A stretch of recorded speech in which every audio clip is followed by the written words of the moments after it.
नमस्कार मित्रों, स्वागत है आपका हमारे YouTube चैनल पर। पिछला विषय कृष्ण चरित्र की विकृति में क्या उपादान कारण रहे उन पर था और क्या उपादान कारण थे जो कृष्ण चरित्र को महान और श्रेष्ठ और सत्य के रूप में स्थापित करते हैं, इन पर था।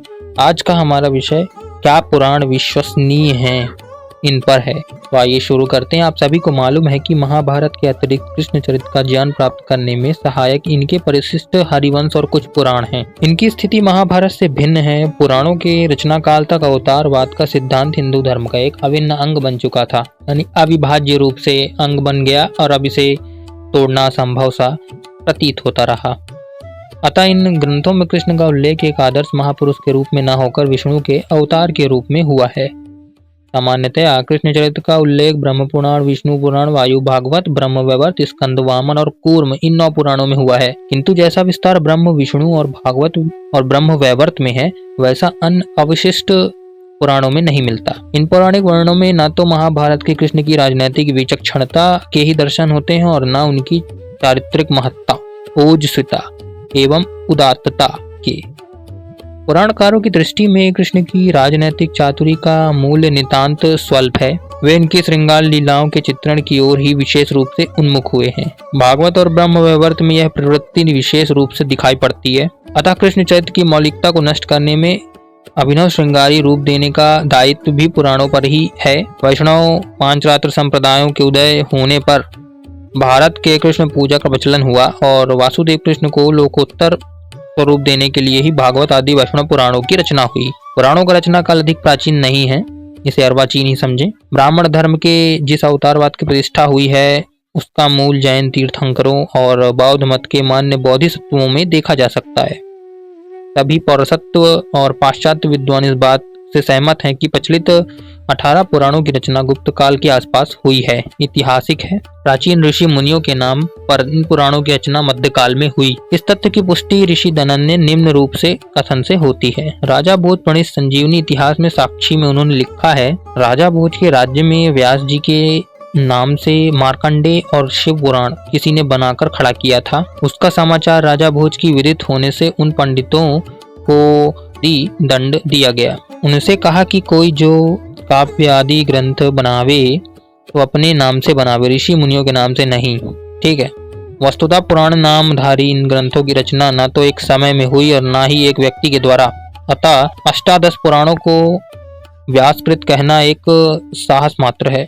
इसमें इतिहास कितना है वो न्यून है, बिल्कुल ना के बराबर। सर्वप्रथम स्वामी जी ने पुराणों के व्यासकृत न होने के विषय में तर्क प्रस्तुत करते हुए लिखा, जो 18 पुराणों से कर्ता व्यास जी होते तो उनमें इतने गपोड़े न होते, क्योंकि शारीरिक सूत्र, योग शास्त्र के भाष्य आदि व्यासकृत ग्रंथों के देखने से विदित होता है कि व्यास जी बड़े सत्यवादी, धार्मिक, योगी व्यक्ति थे।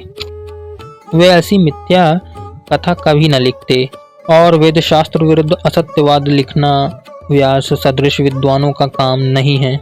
उक्त कथन का अभिप्राय यह है कि व्यास के द्वारा रचित वेदांत, दर्शन आदि ग्रंथों को देखते हुए संभव नहीं प्रतीत होता कि उनकी योग्यता का उच्च कोटि का दार्शनिक विद्वान पुराणों की जैसी साधारण क्रोधी के ग्रंथों की रचना करेगा। असंभव सी बात है ये। वो क्यों ऐसी रचना करेंगे? उन्होंने वेदांत, दर्शन, ब्रह्म सूत्र लिखा है उन्होंने, वो भला यहाँ क्यों आने लगे? किसी भी लेखक द्वारा रचित ग्रंथों में विषय, शैली, भाषा और अभिव्यंजना विषयक समानताएं पाई जाती हैं, परंतु पुराणों के विषय में शैली और प्रतिपादनगत विरोधों को देखते हुए उन्हें एक ही व्यक्ति की रचना कैसे कहा जा सकता है? प्रश्न ये उठता है। कृष्ण चरित्र के प्रसिद्ध मीमांसक बंकिम चंद्र ने यह भी बात कही कि वे लिखते हैं, वर्तमान अष्टादश पुराण एक मनुष्य के बनाए या कि एक समय विभक्त या संग्रहित हुए हैं ऐसा मालूम नहीं पड़ता है, तो यह पृथक पृथक समय में संग्रहित हुए हैं। अपने इस कथन को सिद्ध करने के लिए उन्होंने निम्न प्रमाण दिए। पहला ये कि एक लेखक की लेखन शैली एक सी होती है, परंतु पुराणों की लेखन शैली में भिन्नता है। व्यक्तिगत विचारों की भिन्नता, भाषाओं की भिन्नता, और एक व्यक्ति एक ही विषय में अनेक ग्रंथ नहीं लिख सकता। जो अनेक ग्रंथ लिखता है वह एक ही विषय को बांटकर वर्णन करने के लिए नहीं लिखता। एक ही लेखक की रचना में पारस्परिक विरोध की संभावना नहीं रहती। ये सब दोष पुराणों के न्यूनाधिक रूप में सर्वत्र मिलते हैं। अतः सिद्ध है कि पुराण एक ही व्यक्ति की रचना बिल्कुल नहीं है। इस संबंध में प्रसिद्ध वैदिक विद्वान डॉक्टर संपूर्णानंद जी की सम्मति की द्रष्टव्य है। वे लिखते हैं, यह मानना कि सारे पुराण व्यास जी के कहे या लिखे हैं, व्यास जी का उपहास करना है।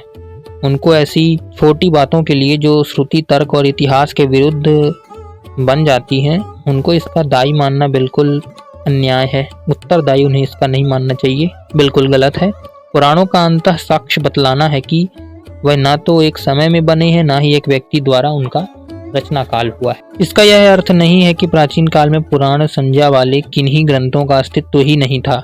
पुराण का सर्वाधिक प्राचीन प्रयोग अथर्ववेद में मिलता है, परंतु यहाँ अभिप्राय किसी ग्रंथ विशेष का नहीं है। अथर्ववेद के अतिरिक्त शतपथ ब्राह्मण, छांदोग्य उपनिषद, मनु स्मृति आदि प्राचीन ग्रंथों में भी पुराणों का उल्लेख मिलता है। स्वामी दयानंद ने ब्राह्मण नीतिहासान पुराणानि कल्पान गाथा नाराशंसरीति इस ब्राह्मण वचन को उद्धृत करते हुए लिखा है कि ऐतरेय, शतपथ, साम और गोपथ, इन ब्राह्मण ग्रंथों को ही इतिहास, पुराण, कल्प, गाथा और नाराशंसी ये 5 नाम दिए। ठीक है, तो पुराण हमारे ब्राह्मण ग्रंथ हैं, ना कि जो आज अष्टादश पुराण मिल रहे हैं। उनमें इतिहास हो सकता है, पर उन्हें पुराण की संज्ञा देना बिल्कुल गलत, और एक व्यक्ति के माथे मढ़ना तो और भी गलत, अन्याय है, पाप है।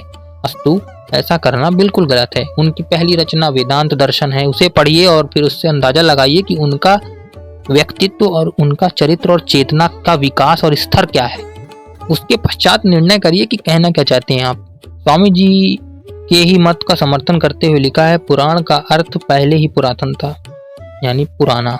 पीछे पुरातन घटनाओं का वर्णन हुआ। शतपथ ब्राह्मण, गोपथ ब्राह्मण, छांदोग्य उपनिषद, अश्वलायन सूत्र, अथर्व संहिता, बृहदारण्यक, महाभारत, रामायण, मानव धर्म शास्त्र में जहाँ देखो पुराणों के होने की बात पाई जाती है, किंतु शास्त्र में जहाँ देखो पुराणों की बात जहाँ है, इन सब ग्रंथों में किसी भी आजकल के पुराणों का नाम बिल्कुल नहीं है। देख लो आप, इतने ऊपर मैंने नाम लिए, गोपथ ब्राह्मण, शतपथ ब्राह्मण, छांदोग्य उपनिषद, अश्वलायन सूत्र, अथर्व संहिता, बृहदारण्यक, महाभारत, रामायण, मानव धर्म शास्त्र आदि।